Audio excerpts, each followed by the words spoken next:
I'm Judy Rodriguez, 26, and my family has always treated me like a shadow. My sister, Sofia, the golden child, a successful lawyer, could do no wrong. And me? I poured my heart into holding the family together, sacrificing my own dreams, always trying to make them proud. But for them, it was never enough. They smiled at Sofia, patted her back with pride, while I only received cold stares and sharper words. "Why can't you be more like her?" they said, their voices cutting straight through me like blades. I swallowed it all, stayed silent, believing that one day they'd finally see me. Before we jump back in, tell us where you're tuning in from, and if this story touches you, make sure you're subscribed, because tomorrow I've saved something extra special for you. This morning, as I stood in my cramped Phoenix apartment bathroom, staring at my reflection while brushing my teeth, my phone buzzed with another text from my mother, Elena. "Judy, the florist needs confirmation by 9 a.m. Handle it. And make sure you're presentable today. This isn't about you." I set my phone down, my hands trembling slightly.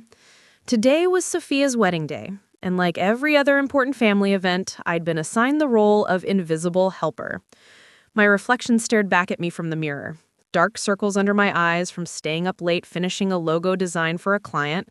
My black hair pulled back in a simple ponytail because I couldn't afford the salon appointment Sofia had gotten.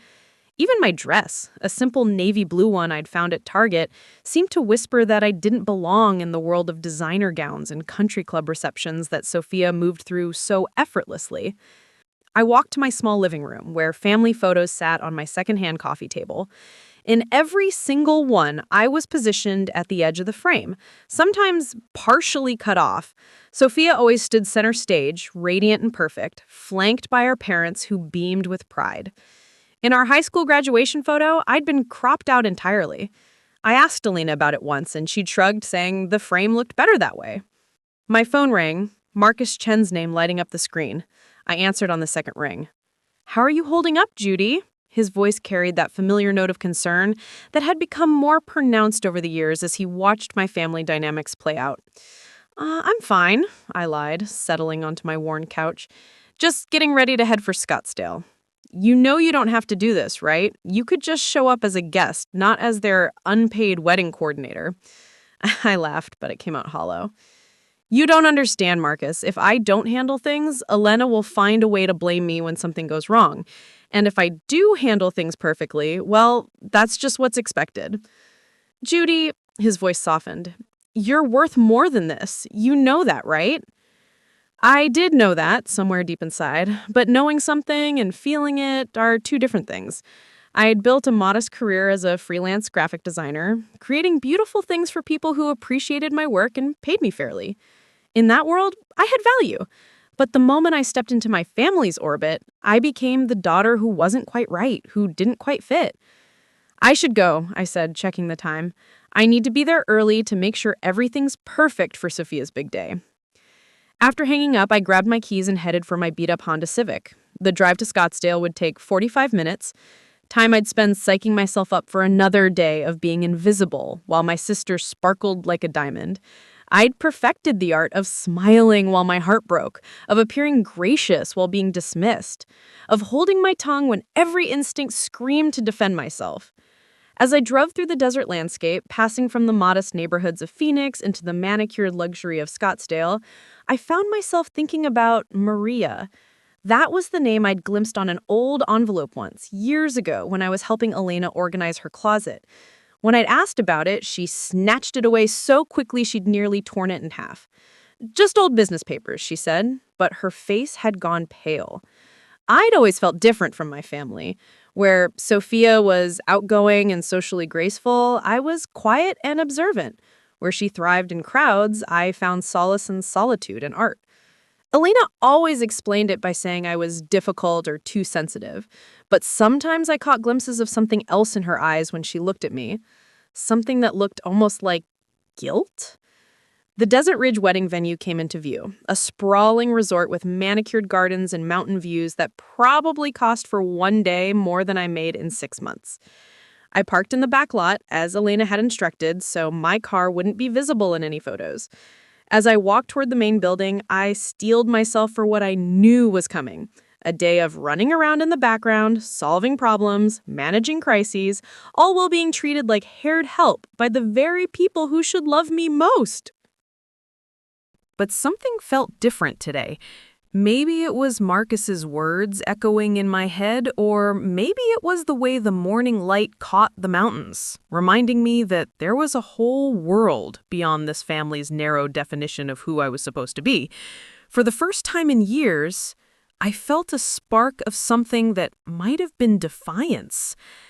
I had no idea that by the end of the day, my entire understanding of who I was would be shattered and rebuilt. I had no idea that the secret Elena had been guarding for over 2 decades was about to explode in the most public way possible.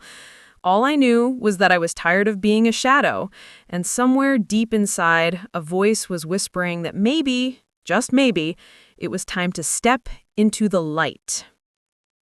The Desert Ridge Resort bustled with controlled chaos as I approached the wedding coordinator's station. Isabella Martinez, a woman in her 30s with perfectly styled hair and a clipboard that seemed surgically attached to her hand, spotted me immediately. "You must be Judy," she said, not bothering with pleasantries. "Your mother said you'd handle the vendor check-ins. The mariachi band is running late, the florist is having issues with the centerpieces, and someone needs to confirm the final head count with catering." I took the second clipboard she thrust at me, noting that my title had already been established, problem solver, not sister of the bride. Around us, the venue transformed into something out of a fairy tale. White roses and baby's breath cascaded from towering arrangements, while strings of warm lights created an enchanted canopy over the reception area. Everything was perfect, expensive, and designed to showcase Elena's impeccable taste and social standing. "Sofia!" Judy's voice rang out across the bridal suite as I passed by. Through the open door, I caught a glimpse of her surrounded by bridesmaids in dusty rose gowns, all of them fussing over her hair and makeup. She looked radiant in her Vera Wang gown, a dress that cost more than I made in 3 months. "Can you check if the photographer got those specific shots I wanted of the venue and make sure someone's coordinating with Diego's family when they arrive?" Not "good morning," not "how are you?" Just another task to add to my growing list. I waved in acknowledgement and kept walking, used to this dynamic by now. In the main reception area, I found Elena holding court with several well-dressed women I recognized as members of her various charity boards. She was in her element, perfectly coiffed in a champagne-colored designer suit, gesturing gracefully as she described the wedding's details. "Sofia is just exceptional," Elena was saying, her voice carrying that practiced tone she used for public appearances. "Top of her class at ASU Law, recruited by 3 of Phoenix's most prestigious firms. And Diego, well, his family owns half of Tucson's medical practices. It's such a perfect match." One of the women glanced in my direction. "And your other daughter, Elena? Judy, isn't it?" Elena's smile flickered for just a moment. "Oh, Judy's helping with the coordination today. She's practical." The way she said it made practical sound like a character flaw. "Sofia gets her ambition from Carlos and me. Judy's always been more—" She paused, as if searching for a diplomatic way to explain my existence. "Different." It was Elena's favorite word for me, delivered with just enough disapproval to make it clear that different wasn't desirable. From across the reception area, I spotted Abuela Rosa being wheeled in by one of Diego's cousins.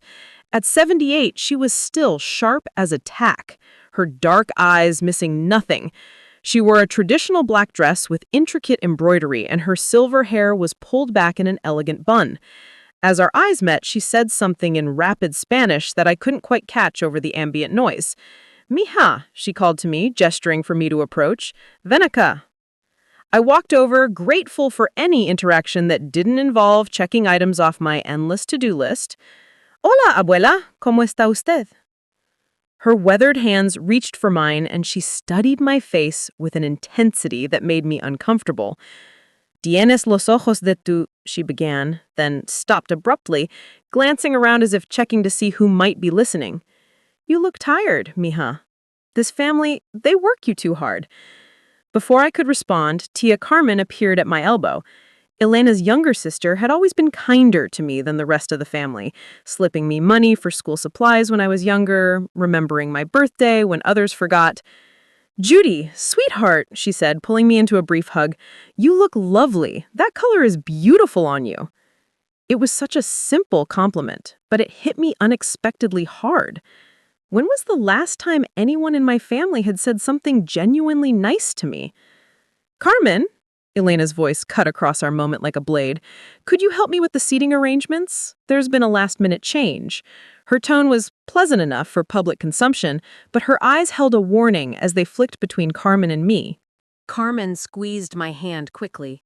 Of course, she said, but her expression suggested she'd rather stay and talk to me. Preparing and narrating this story took us a lot of time, so if you are enjoying it, subscribe to our channel. It means a lot to us. Now back to the story. As they walked away, I heard Elena say, "We need to keep things moving. Today is about Sofia, not—" The rest was lost in the crowd noise, but I didn't need to hear it to know she'd been talking about me. Carlos appeared near the catering station, writing what looked like a substantial check.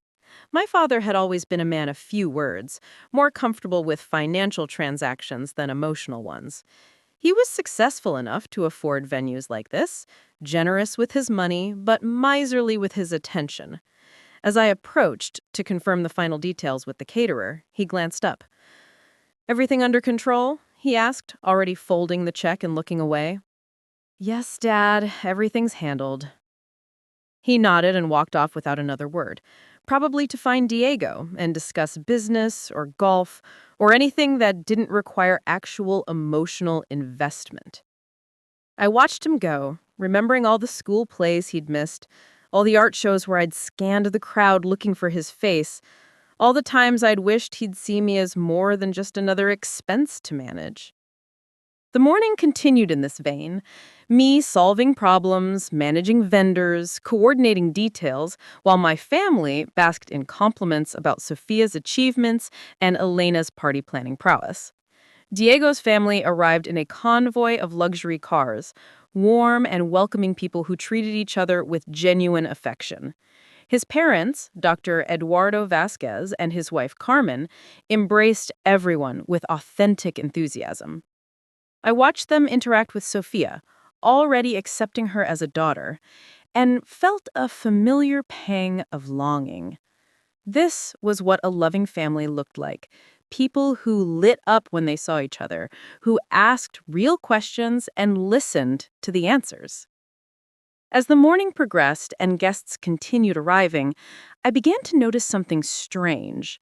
People kept making comments that didn't quite fit the family narrative I'd grown up with. An elderly woman who'd known Elena for decades mentioned how different I'd looked as a baby, then quickly changed the subject when Elena approached. A family friend commented on how much I'd changed over the years, as if I'd somehow transformed into a completely different person.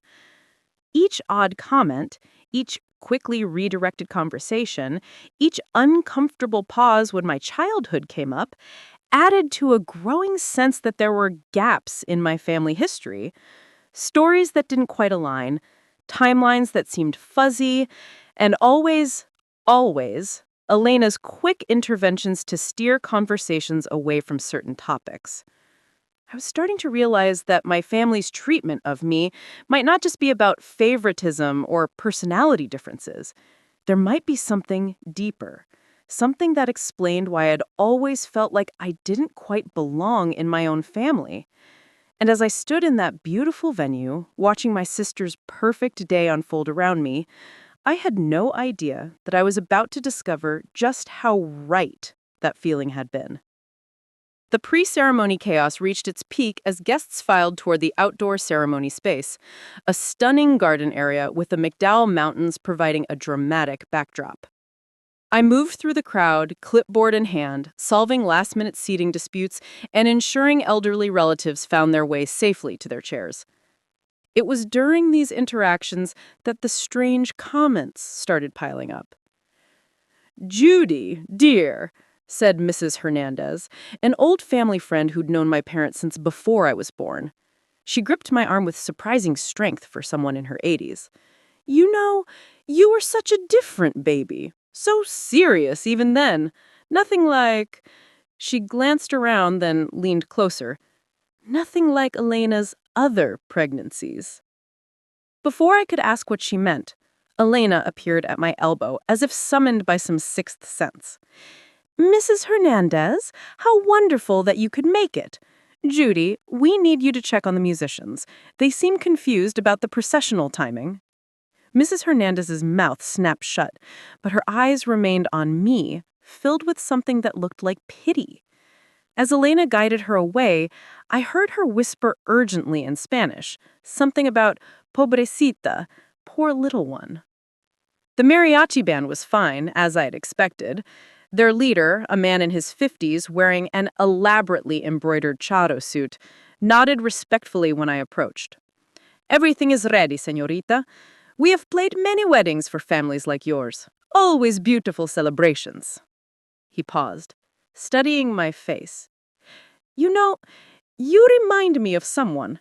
A woman I knew years ago, Maria Sandoval. She had eyes just like yours." My heart skipped. "Maria? I don't think I know anyone by that name." "Ah, probably my mistake," he said quickly, but something in his expression suggested otherwise. Sometimes the years play tricks with memory. Before I could press him for more information, the wedding planner's voice crackled through my earpiece, calling all coordinators to their positions for the ceremony rehearsal. I was heading toward the bridal suite to check on Sofia when I nearly collided with Father Miguel Santos, the priest who'd known our family for years. He was a kind man in his 40s, with gentle eyes and an easy smile, but today he looked at me with unusual intensity. "Judy," he said, taking my hands in both of his, "how are you, mija? Really?" The question caught me off guard with its genuine warmth. "I'm fine, Father, just making sure everything goes smoothly for Sofia." He studied my face for a long moment. "You know, I've watched you grow up, and I've always admired your strength. You faced some difficult beginnings with such grace." Difficult beginnings? What did that mean? I'd had a perfectly normal childhood in Scottsdale, hadn't I? "I don't understand," I said. Father Miguel glanced around, as if checking who might overhear.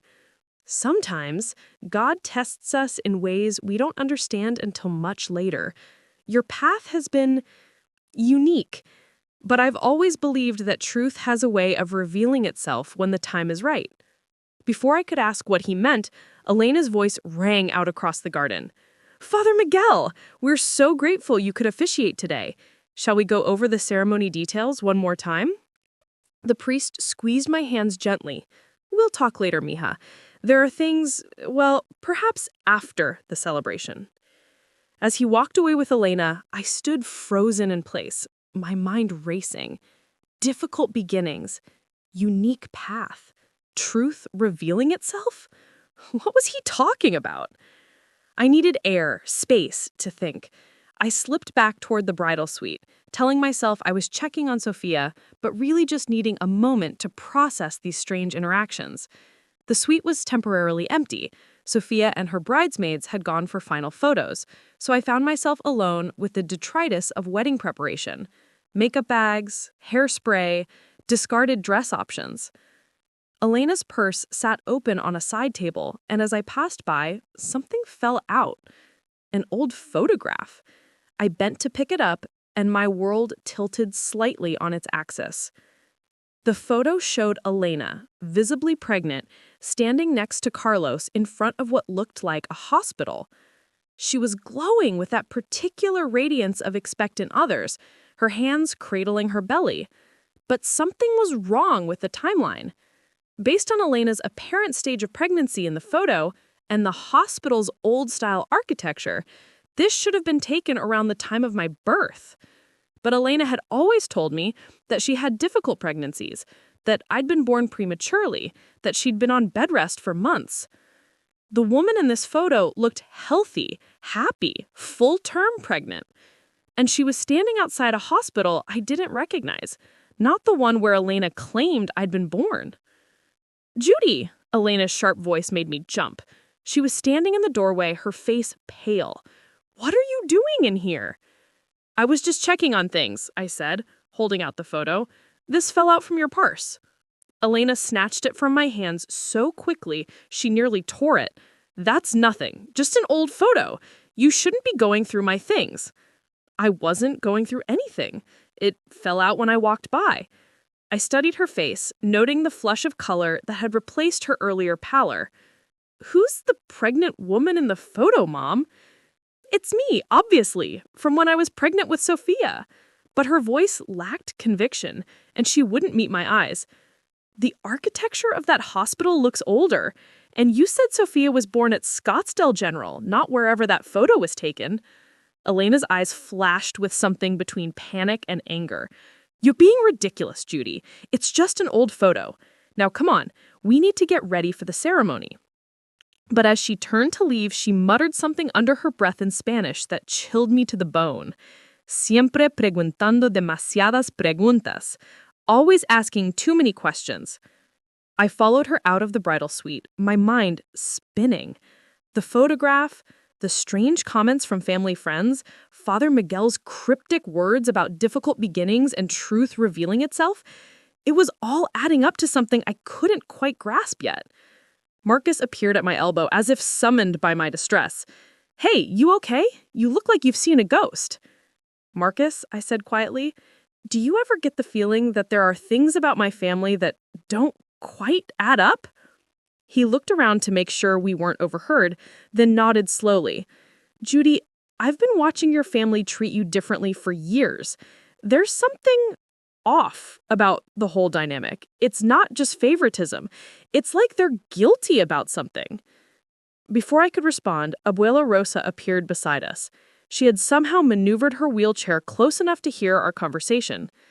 "Mija, it's time that you know the truth about—" "Mama!" Elena's voice cut across the garden like a whip. She was striding toward us, her face a mask of controlled fury. "The ceremony is about to start. Judy needs to take her seat." Abuela Rosa's mouth clamped shut, but her dark eyes held mine with an intensity that promised this conversation wasn't over.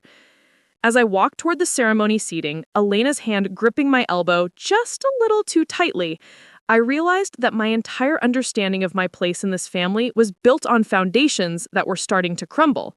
The comments from family friends, the strange photograph, Father Miguel's words, Abuela Rosa's interrupted confession, they all pointed to something larger, something that had been hidden from me my entire life. I took my assigned seat in the back row, as far from the main family section as possible, while still technically being present. As the musicians began the processional music and guests rose to welcome the bridal party, I found myself studying the faces around me with new eyes. How many of these people knew something I didn't? How many conversations had stopped when I entered a room? How many meaningful glances had been exchanged over my head throughout my childhood? For 26 years, I'd accepted that I was simply the difficult daughter, the one who didn't quite fit. But sitting there in that beautiful garden, watching my sister's perfect wedding unfold, I began to suspect that the reason I'd never fit wasn't because of any failing on my part. It was because I didn't actually belong here at all. And as Sofia appeared at the end of the aisle in her flowing gown, radiant and perfect, I realized that my journey of discovery was just beginning. The truth that Father Miguel said would reveal itself was closer than I'd imagined.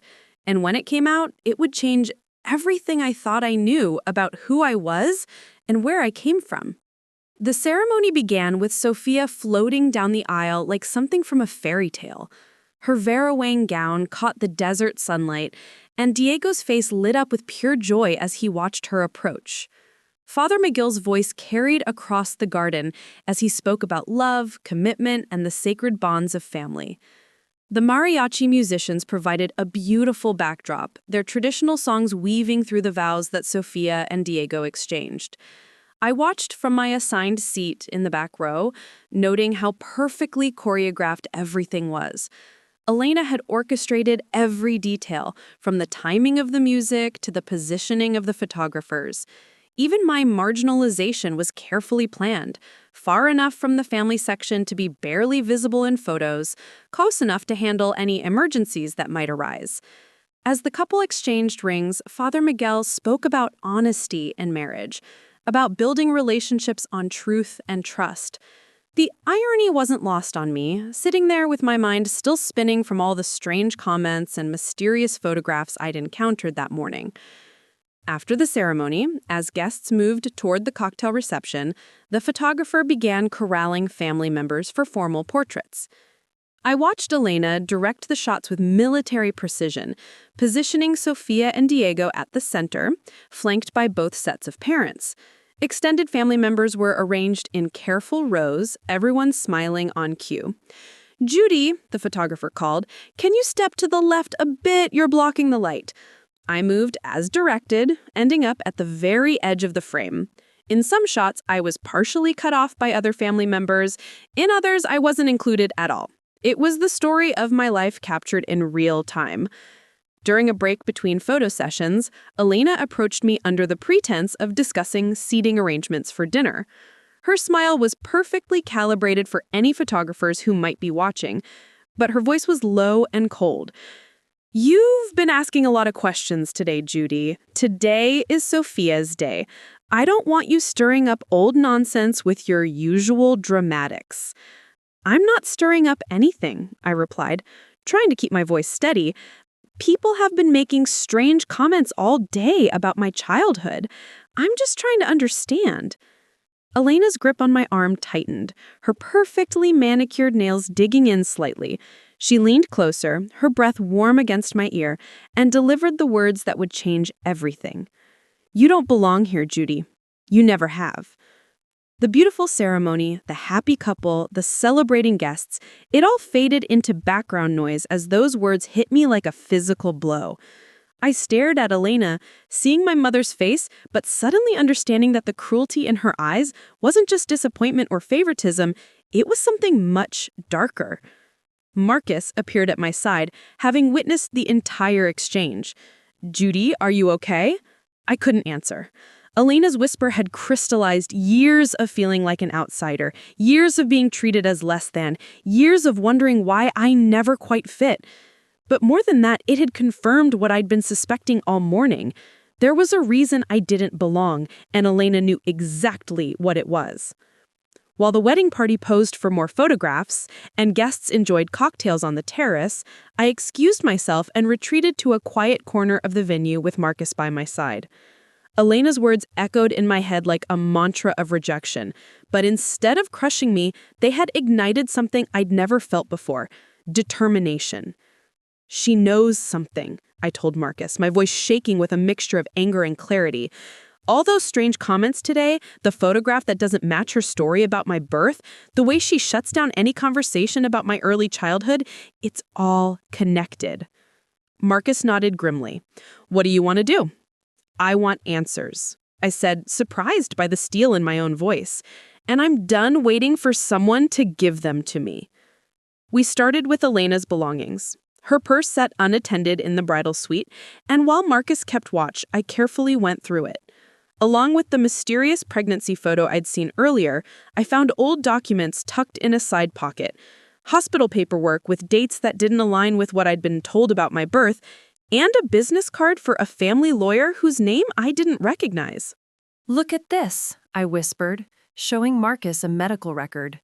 "This shows Elena giving birth to Sofia, but the dates are all wrong for when she claims I was born. And why would she keep a lawyer's card from Phoenix Family Services?"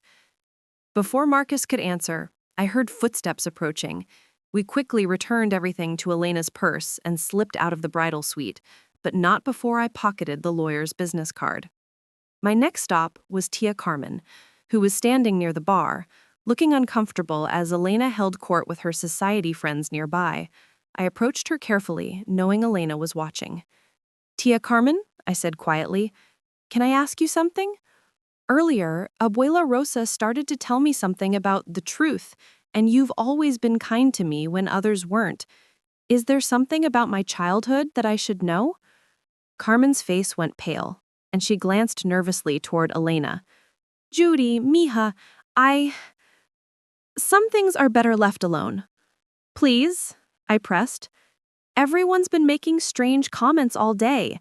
Mrs. Hernandez said I was different as a baby, and Father Miguel mentioned something about difficult beginnings.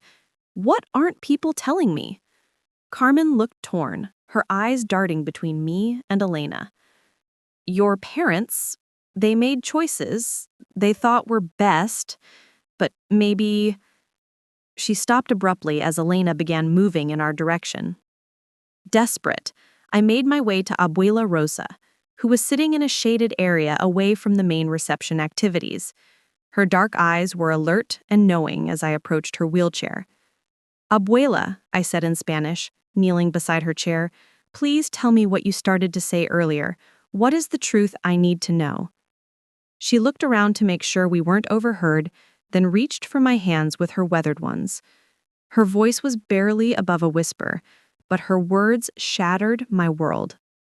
Tu madre verdadera se llamaba María. Elena no es tu mamá biológica. María murió cuando tenías 3 años. Your real mother was named Maria. She is not your biological mother. Maria died when you were 3 years old. The garden around us seemed to spin as the truth I'd been unconsciously seeking my entire life finally emerged. I wasn't Elena's difficult daughter. I was the child of a woman named Maria, a woman whose existence had been erased from my life so completely that I had no memory of her. Why? I whispered. Why didn't anyone tell me? Abuela Rosa's eyes filled with tears. Elena. She was jealous of Maria. Your father loved her so much, and when she died, he was broken. Elena married him partly for his money, partly because she thought she could make him forget. But you were Maria's child, and every time Elena looked at you, she saw the woman she could never replace. I sat in stunned silence as Abuela Rosa's revelation sank in. Maria. My real mother had been named Maria, and she had died when I was 3 years old. Elena wasn't my mother at all. She was my stepmother, a woman who had spent over 20 years punishing me for simply existing as a reminder of the woman my father had truly loved. Tell me about her, I whispered, my voice hoarse with emotion. Tell me about Maria. Abuela Rosa's weathered face softened with memory. She was beautiful, mija, not just on the outside, but in her soul. She was an artist, like you. She painted watercolors of the desert, of the mountains. You have her hands, her eyes, her gentle spirit. She paused, studying my face. She would have been so proud of the woman you've become. Marcus had found us and was kneeling beside my chair, his hand on my shoulder offering silent support. Judy, are you okay? I wasn't okay. Nothing would ever be okay again, but in a strange way, I felt more myself than I ever had. Every moment of feeling different, every instance of not quite belonging, every time I'd wondered why Elena seemed to look at me with such barely concealed resentment, it all made horrifying sense now. She erased her, I said, the words coming out flat and hollow. I don't remember her at all. You were so young when she died, Abuela Rosa said sadly. And Elena, she removed every trace of Maria from the house, from your life. She thought if she could make you forget, if she could pretend you were her own daughter, then Carlos would forget too, but you can't erase love and you can't erase truth. I thought about all the times Elena had called me different, all the family photos where I was positioned at the edges or cropped out entirely, all the moments when she'd looked at me with what I'd interpreted as disappointment, but now recognized as something much worse. Jealousy and resentment towards a child who had never asked to be orphaned. Does my father know? Abuela Rosa's expression darkened. Carlos knows, but he's weak. Elena convinced him that forgetting would be easier for everyone, especially for you. He let her take control because his grief was too great to fight her. He chose the easy path, and you paid the price. The reception was moving toward the dinner portion of the evening, but I felt disconnected from the celebration happening around me. While Sofia and Diego cut their cake and guests applauded, I was processing the fact that my entire identity had been built on a lie. "What do I do now?" I asked, looking between Marcus and Abuela Rosa. "That depends," Abuela Rosa said, her eyes glittering with something that might have been anticipation. "Do you want to keep living Elena's lie, or do you want to claim your truth?" Through the crowd, I could see Elena preparing for the toasting portion of the evening. She was laughing with Diego's parents, basking in compliments about the beautiful wedding and her wonderful daughters. The hypocrisy was staggering. Here she was, accepting praise for being a devoted mother, while having spent decades systematically erasing my real mother's memory and punishing me for existing. "She's about to give a toast," I said, watching Elena check her notes. "She's going to stand up there and talk about family and love, knowing what she's done." Marcus squeezed my shoulder. "Whatever you decide to do, I'm with you." Abuela Rosa's grip on my hands tightened. "Your mother, your real mother, she would want you to know who you are. She would want you to be proud of where you came from." As I sat there in that beautiful garden, surrounded by the sounds of celebration and the scent of desert flowers, I realized I had reached a crossroads. I could continue living as Elena's shadow daughter, accepting the scraps of affection she deemed appropriate, or I could finally step into the light and claim the truth that had been stolen from me. The choice, for the first time in my life, was entirely mine. The reception had moved into full swing, with dinner served and the traditional toasting ceremony about to begin. I watched from my table as Elena rose from her seat at the head table, champagne flute in hand, preparing to address the crowd of 200 guests.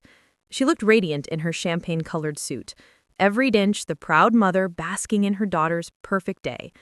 "Ladies and gentlemen," Elena's voice carried clearly across the reception area, "I want to thank you all for being here to celebrate Sofia and Diego's union. As a mother, there's no greater joy than seeing your children find true love." The guests murmured their approval, raising their glasses. I felt Marcus tense beside me as Elena continued. "Family is everything," she said, her voice taking on that practiced tone she used for her charity events.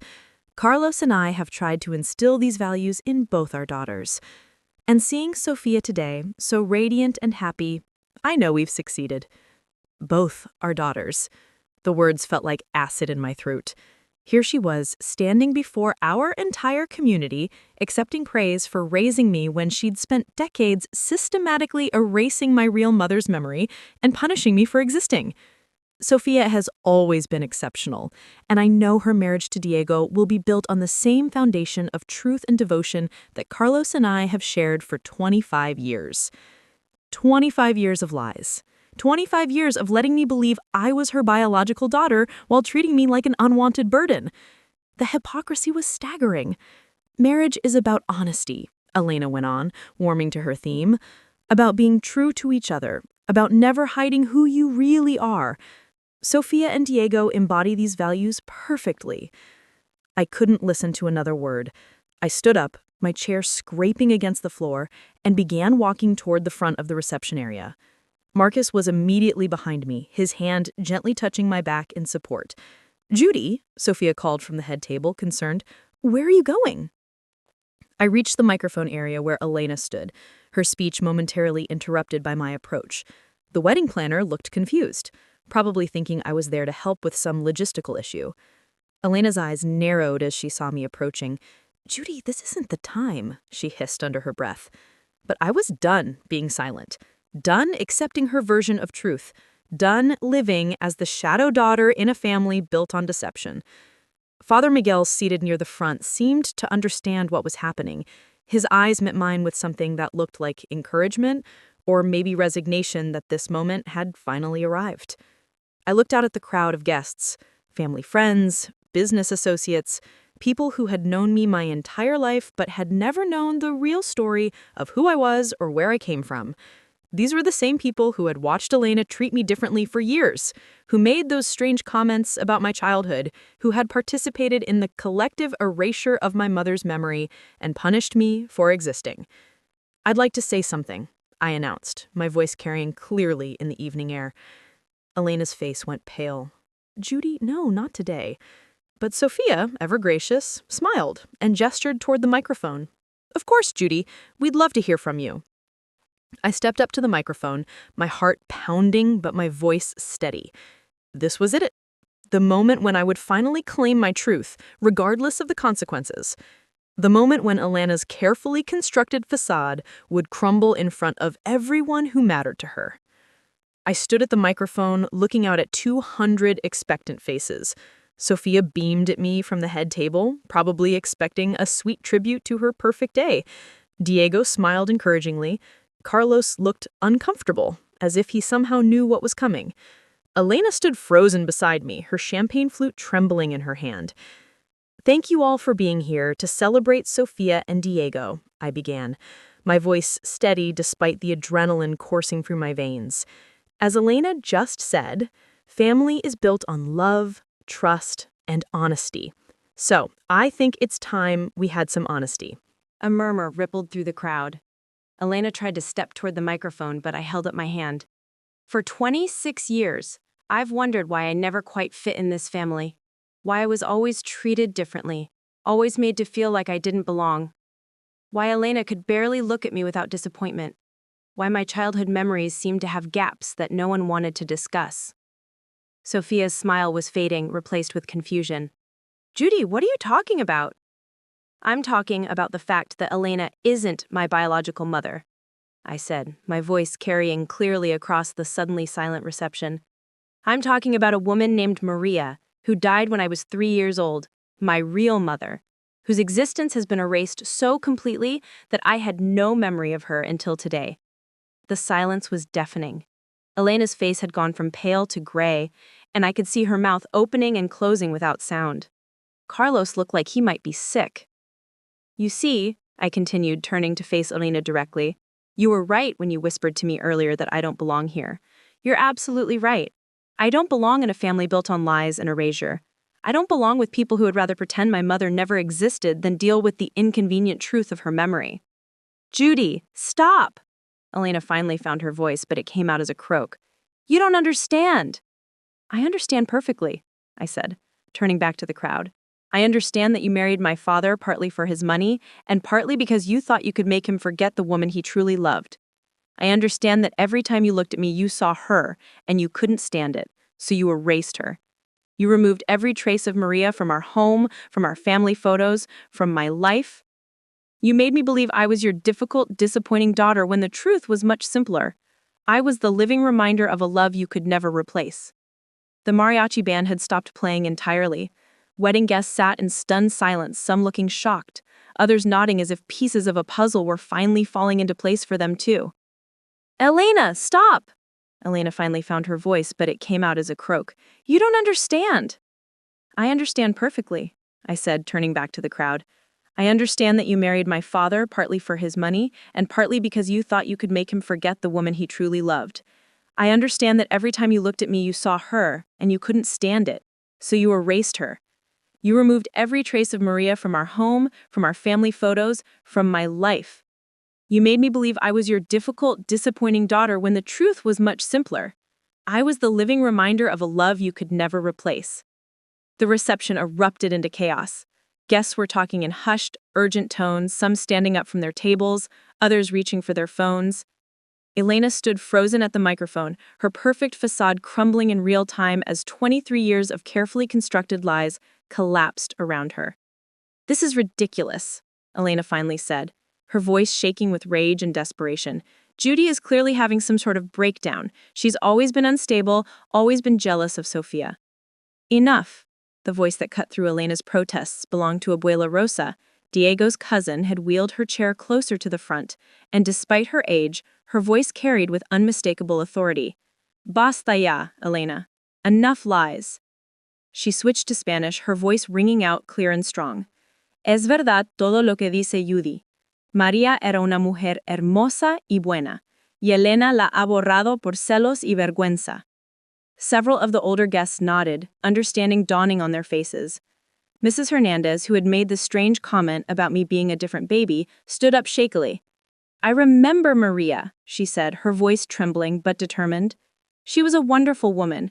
We all wondered why her name was never spoken after she died. Sofia had left the head table and was pushing through the crowd toward me, tears streaming down her face.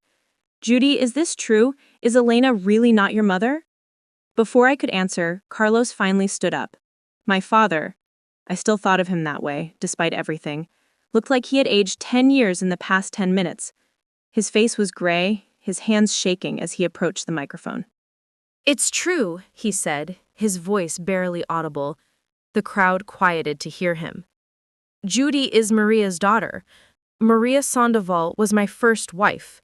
She died in a car accident when Judy was 3. His voice broke on the words.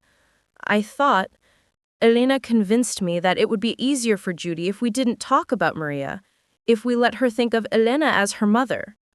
Easier for whom? I asked, my voice cutting through his explanation. Easier for you? Easier for Elena? It certainly wasn't easier for me to grow up feeling like I never quite belonged in my own family. Diego had joined Sofia, his arm around her shoulders as she sobbed. Several of Elena's society friends were gathering their purses, clearly uncomfortable with the public family drama unfolding before them. Elena made one last desperate attempt to regain control. You're ruining everything, she hissed at Ween. This is Sofia's wedding day. How could you be so selfish? Selfish? I laughed, but there was no humor in it. I've spent my entire adult life putting this family first. I've worked for free, kept quiet about years of emotional abuse, and smiled while you took credit for accomplishments that had nothing to do with you. The only selfish person here is you, Elena. You were so threatened by the memory of a dead woman that you punished her child for decades. Tia Carmen appeared at my side, tears in her eyes. Mija, I'm so sorry, she whispered. I should have said something years ago. We all should have. Father Miguel stepped forward, his pastoral training kicking in, as he tried to restore some order to the chaos. Perhaps we should all take some time to process this, he said diplomatically. Family matters are complex, and healing takes time. But Elena was beyond diplomacy. Her carefully constructed image was in ruins, her social standing destroyed in front of everyone who mattered to her. She looked around at the guests, some sympathetic, others clearly judging her harshly, and seemed to realize that there was no coming back from this moment. Fine, she said, her voice cold and brittle. You want your precious truth, Judy. You have it. But don't expect me to pretend this family can just move forward like nothing happened. She turned and walked toward the exit, her heels clicking against the stone patio. Several of her closest friends followed, probably to offer comfort and damage control.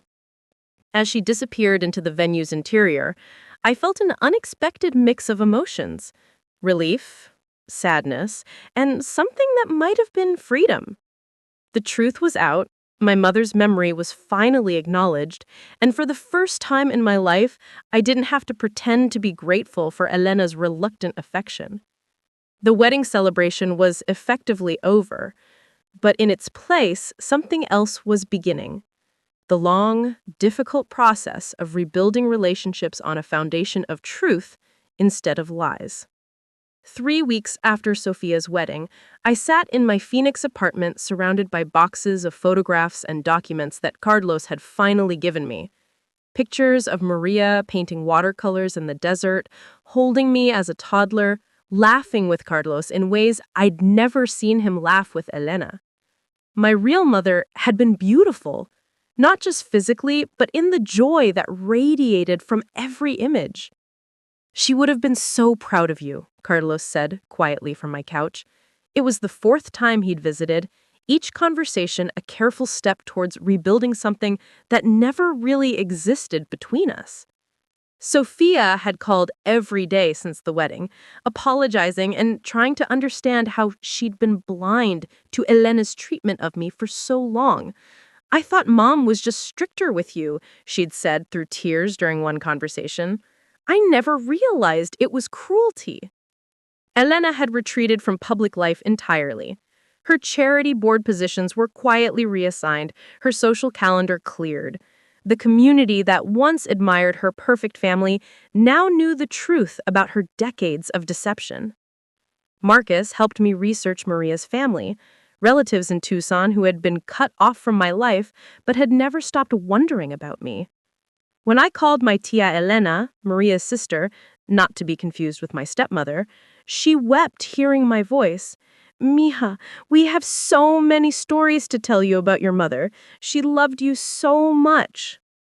I'd started painting again, something I'd abandoned years ago when Elena dismissed it as impractical. Now I understood where the urge came from. It was Maria's gift to me, one that couldn't be erased no matter how hard Elena had tried. Father Miguel visited to offer guidance about forgiveness, but I wasn't ready for that conversation yet. Some wounds needed time to heal before reconciliation was possible. Standing at my easel, brush in hand, painting the desert landscape my mother had loved, I finally understood who I was. Not Elena's shadow daughter, not the family disappointment, but Maria's child, an artist, a truth teller, someone worthy of love simply for existing. For the first time in 26 years, I truly belonged to myself. Up next, you've got 2 more standout stories right on your screen. If this one hit the mark, you won't want to pass these up. Just click and check them out. And don't forget to subscribe and turn on the notification bell so you don't miss any upload from us.